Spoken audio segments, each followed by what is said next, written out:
les enjeux géopolitiques en avril 2025 pour les concours? Voilà, première chose, les sujets de concours ont été choisis avant avril 2025 et probablement élaborés, par exemple, pour nous en géopo, peut-être pas avant l'élection de Trump.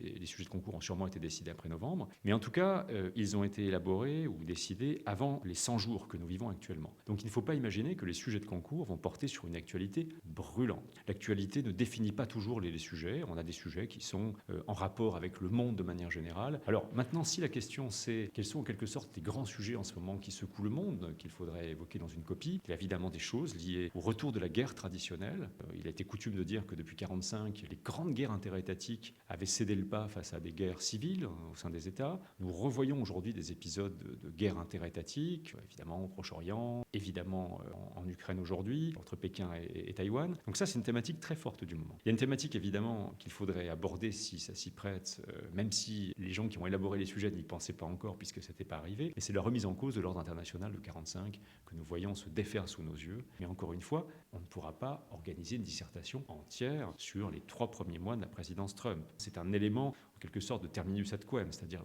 on arrive à cela. Une dissertation, surtout sur une période longue, devra mettre en perspective aujourd'hui par rapport à hier. Donc, la question de la guerre, la question de la remise en cause des institutions internationales, bien sûr. Il y a d'autres sujets, évidemment, le dérèglement climatique qui est aujourd'hui le grand sacrifié de la période actuelle. Voilà quelques points que je voyais qui me semblent assez saillants. Mais encore une fois, il ne s'agit pas d'en faire la totalité de l'introduction, la totalité du propos. Les dissertations géopolitiques portent généralement sur des périodes assez larges pour permettre aux candidats d'exercer leur réflexion sur l'évolution historique des choses. L'histoire n'est pas la science des continuités, mais des ruptures. Il faut donc être capable de marquer des ruptures entre la présidence ceci, la présidence cela, entre tel moment de la construction européenne et tel autre, par exemple. Donc, l'actualité peut aider à composer, par exemple, une accroche en introduction. Elle peut apparaître dans la dissertation, mais en aucun cas, elle doit être ultra présente. N'oubliez pas, dissertation d'histoire, géographie, géopolitique, la profondeur historique, la capacité à jouer sur les échelles en géographie, et puis sur la géopolitique, la capacité à analyser les rapports de puissance entre les acteurs concernés par la dissertation. Voilà.